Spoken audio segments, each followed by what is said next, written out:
नमस्कार, आप देख रहे हैं बीडीएफ न्यूज। आज से करीब एक साल पहले 24 सितंबर 2022 को दिल्ली के रोहिणी कोर्ट में गैंगस्टर जितेंद्र गोगी को पेशी पर लाया गया था। तभी टिल्लू ताजपुरिया गैंग के गुर्गे कोर्ट में घुसकर गोगी की गोलियों से भूनकर हत्या कर देते हैं। लेकिन गोगी की मौत के बाद अब दिल्ली में ये कहा जा रहा है कि गोगी जिंदा है, गोगी मरा नहीं है। जिस गोगी ने सालों तक दिल्ली पुलिस की नींद उड़ा रखी थी, जो हर पल पुलिस की आंखों में धूल झोंकता रहा, जिसने दिल्ली में कई हत्याओं को अंजाम दिया, वो गोगी मरा नहीं है बल्कि जिंदा है। अगर आप हैरान हो रहे हैं तो मत होइए। लूट, हत्या, किडनैपिंग जैसी कई वारदातों को अंजाम देने वाले कुख्यात गैंगस्टर जितेंद्र मान उर्फ गोगी की पिछले साल ही सितंबर में रोहिणी कोर्ट रूम में हत्या हुई थी।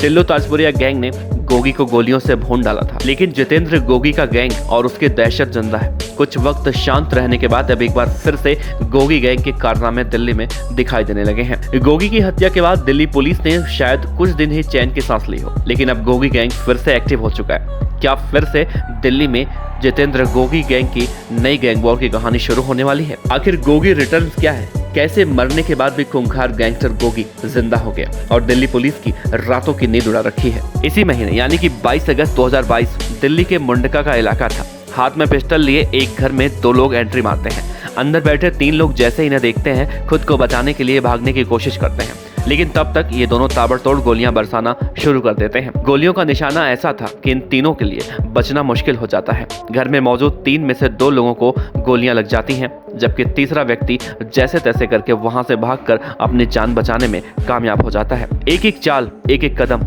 शूट आउट का तरीका ये इशारा करता है कि गोगी गैंग जिंदा है। जिस तरह से वहां पर फायरिंग हुई थी, ये गोगी के होने की सबूत देता है और इसीलिए एक बार फिर से शांत पड़े गोगी गैंग का नाम सबकी जुबान पर आ जाता है।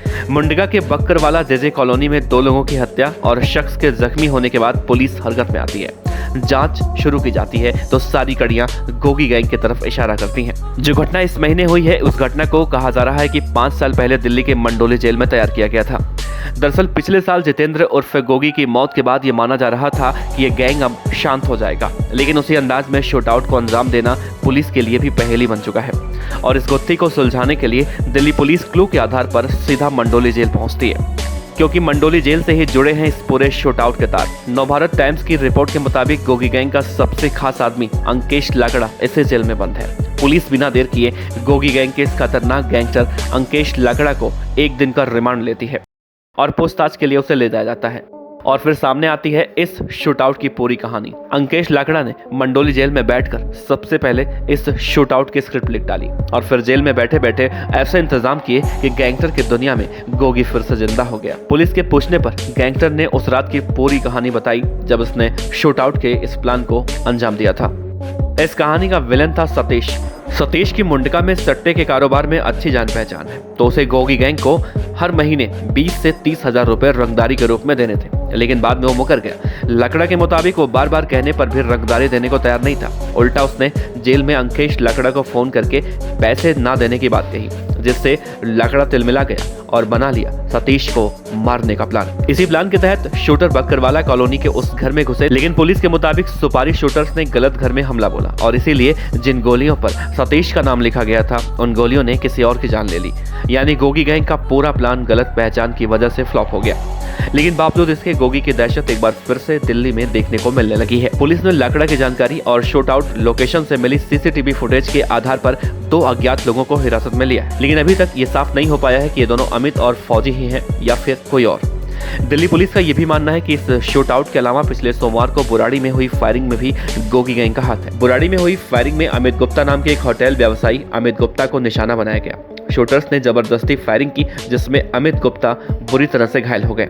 इस दौरान शूटर की तस्वीर सीसीटीवी में कैद हुई है। तस्वीर में उसके हाथ में हथियार भी दिखाई दे रहे हैं और पुलिस ने इस आधार पर मुन्ना नाम के एक शूटर को गिरफ्तार भी किया है। फायरिंग में घायल हुए अमित को टिल्लू ताजपुरिया गैंग का बेहद करीबी माना जाता है। टिल्लू ताजपुरिया गैंग यानी कि गोगी गैंग का सबसे बड़ा दुश्मन, एक ऐसा दुश्मन जिसने गोगी को मारकर गोगी को जड़ से खत्म कर अपराध की दुनिया में अपना टेरर कायम करने की कोशिश की, लेकिन टिल्लू के तमाम कोशिशों के बावजूद अब गोगी गैंग फिर से जिंदा हो चुका है और अब उसके निशाने पर है टिल्लू ताजपुरिया गैंग के गैंगस्टर और उनके साथी। अब देखना अहम होगा कि टिल्लू और गोगी गैंग के बीच में जो गैंग वॉर अब देखने की आशंका बताई जा रही है, उससे दिल्ली पुलिस कैसे निपटती है। Team BDF news.